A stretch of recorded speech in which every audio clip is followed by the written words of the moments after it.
Saludándoles atentamente su amigo José Manuel Marmolejo Delgado en nuestro programa hace algún tiempo en ese lugar de esta gran estación OMV Radio en Ecatepec de Morelos, Estado de México. Damos inicio a nuestro programa con nuestra sección de poesía, Interrumpir el imponente y profundo silencio. Hoy nos veremos las caras con la poesía de Jaime García Terrés, poeta nacido en la Ciudad de México, Tenochtitlan, en 1924. Su carrera con las letras y la cultura inició siendo él muy joven. A los 17 años publicó su primer libro, Panorama de la Crítica en México, y a los 22 ya era subdirector del IMBA y coordinador de la revista México en el Arte. García Terrés dice que la poesía es un instinto primario, tan antiguo e indispensable como el sueño despierto, que un pueblo despojado de su poesía será un pueblo sin respiración, miope a los horizontes y dueño apenas de una humanidad mutilada. Jaime García Terrés estudió filosofía medieval y estética en París. Fue director de difusión cultural de la UNAM y de la revista La Universidad de México. Entre otros muchos cargos importantes, fue director del Fondo de Cultura Económica. Fue contrario a la improvisación. El poeta debe ser un erudito de la letra y de la lengua. La poesía es mezcla de razón y pasión. La lírica es también una actividad de la inteligencia, porque sensaciones y sentimientos no bastan para hacer un poema, decía Jaime García Terrés. La obra de Jaime García Terrés es enorme en extensión y en calidad. Ahora habremos de leer un poema de Jaime García Terrés que viene en este libro, Parte de Vida. Y este poema es intitulado De piedra en piedra. De piedra en piedra he ido constituyendo mi morada durante todos estos años y sin perder un día de lucha contra potestades míticas y demonios reales. Después de bien cursadas las núbiles veredas de la carne, petrifiqué relámpagos dorados, verdes, grises, a golpes de silencio cuando fue necesario, cuando faltaba la materia sólida alrededor de las palabras dichas. De guijarro en guijarro he sembrado los ínfimos reductos que depara la sombra al acabarse, y he dejado a los vientos del otoño traer varia semilla que llene poco a poco los desiertos circundantes de sauces, ciclaminos y tutelares céspedes en medio. Oh fiel asoleada noche mía, sacramenta mi casa de amorosa piedad con tu solar balsámica negrura y apenas un áspero refugio a donde lleguen a morir con dignidad los colibríes, legando vagamente sus vuelos imposibles, pero más en concreto semejantes lares quieren cifrar y proteger la busca del alba duradera, constelada en una mesa de trabajo, frente a la cual un hombre mira cómo ve edificándose de piedra en piedra, bajo los rayos entenebrecidos, otra resurrección de su mortal destino.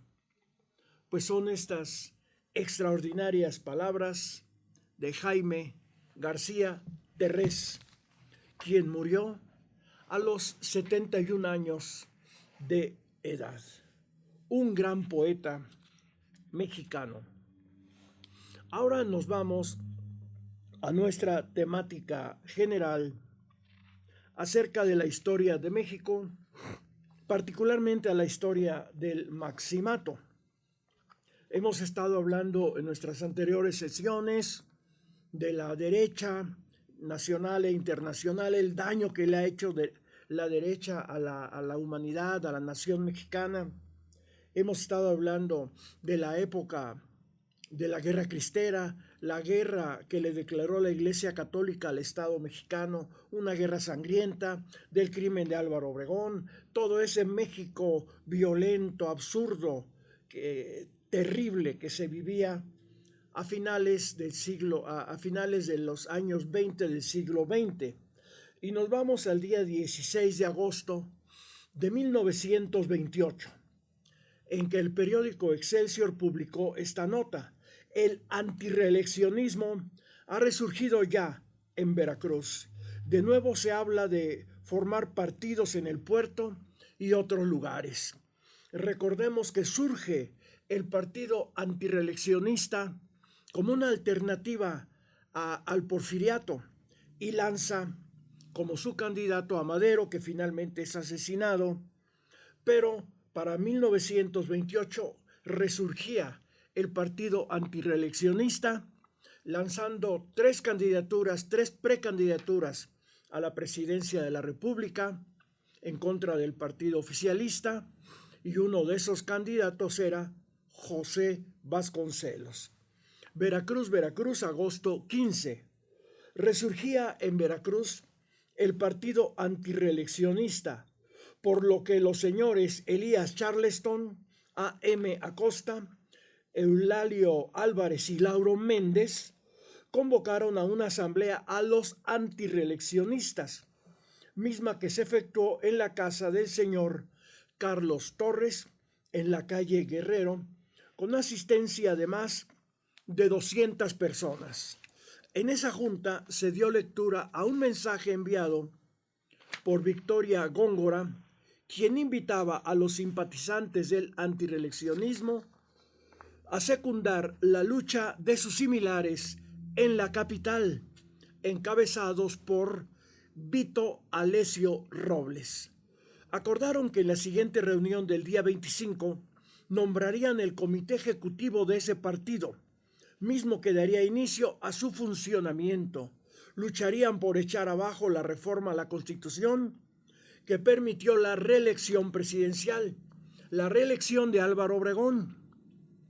Una de las banderas de la Revolución Mexicana fue la no reelección y el sufragio efectivo, y Álvaro Obregón, violentando esa consigna, ese deseo popular de que no hubiera reelección, pues se reeligió, aunque poco le duró el gusto, porque a la semana de las elecciones fue asesinado.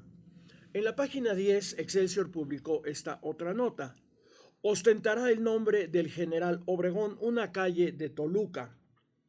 Tal cosa se llevará a efecto por iniciativa del gobierno de la Federación. Hacen una sugestión: se desea que la Avenida de los Constituyentes sea la que cambie de nombre. Toluca, México, agosto 15.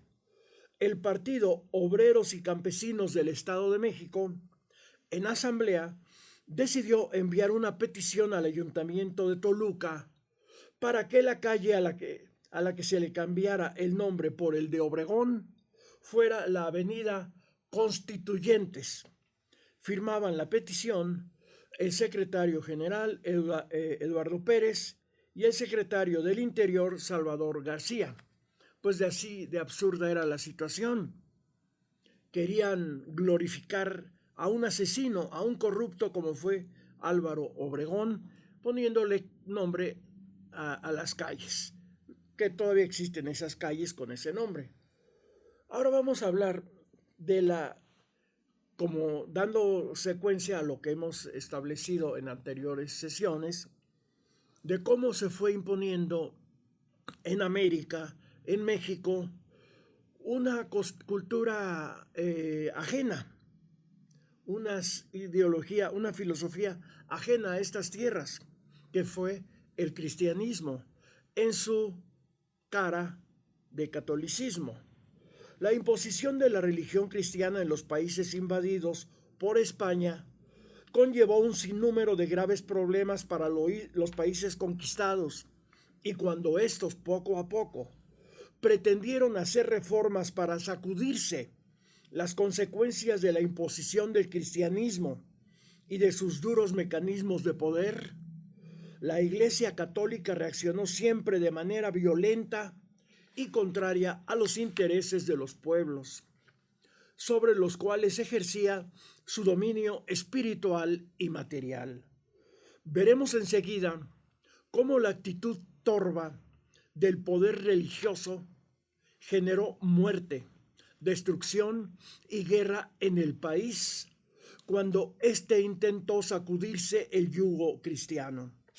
Más adelante seremos testigos también de un pasaje de Motolinía que refleja claramente la verdadera intención de los frailes cristianos en su labor catequizadora en el mundo recién descubierto: ser un instrumento de dominio y explotación. Ese fue el papel del cristianismo en estas tierras. En la sesión de la Cámara de Diputados del 23 de junio de 1856, Ponciano Arriaga presentó su propuesta sobre el tema del latifundismo, y ante diversos aspectos que abarcaban el trabajo y la producción como elementos del derecho a la posesión de la tierra y la fijación de un máximo de 15 leguas de terreno para cada nuevo poseedor, propuso que se prohibieran las adjudicaciones de terrenos a corporaciones religiosas, cofradías o manos muertas. De acuerdo al libro Galería de la Reforma, una remembranza y 45 testimonios de Juárez y su México, de Luis González y González.